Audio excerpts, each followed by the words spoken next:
आज चाहिँ मैले चटपटी बनाउन लागेको चटपटीलाई चाहिँ यस्तो ठुलो भाँडा छ यहाँ रेडी टक्क मेन चाहिने भनेको चटपटीको लागि प्याज टमाटर मुला काक्रो अनि यो चाहिँ हाल्दै छु म त्यसपछि आलु अनि बन्दाकोपी यहाँ चाहिँ धनिया मिक्स हेर्नु यहाँ चाहिँ यति धेरै सामग्री भइसक्यो यो चाहिँ सुकेको केरा मैले भिजाएर टक्क हरियो फ्रेस बनाएको छु एड गरे यसमा मिक्स बनाउँछु अहिले त्यसपछि मैले यसमा हल्का के भन्छ कुरकुरे पनि एड गरेँ छोपको लागि चाहिँ अरू मलाई केही पाइनँ त्यही भएर मैले कालो तिल मात्र युज गरेँ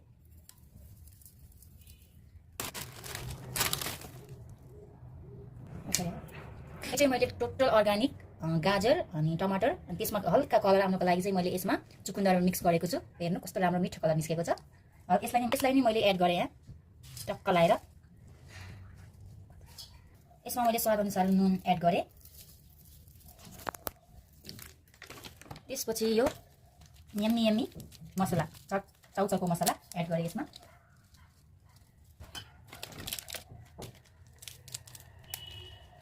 यसले झन् चटपटीले स्वादिष्ट बनाउँछ अलिकति एड गर्दैछु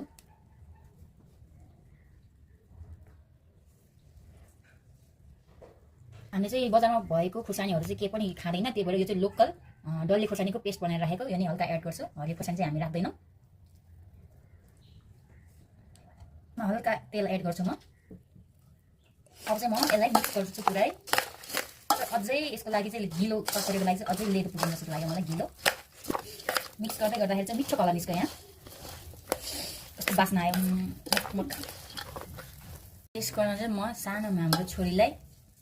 दिन लागेको छु तर भनेको जस्तो चाहिँ अलि उ पुगेन गिलो चटपटी जस्तो चाहिँ अलि ठ्याक्कै चाहिँ नभएको हो कि अब म चाहिँ खाइहेर्छु यम्मी आन्टीले बनाउनु भएको चटपटी त मिठो रहेछ yummy thank you for watching by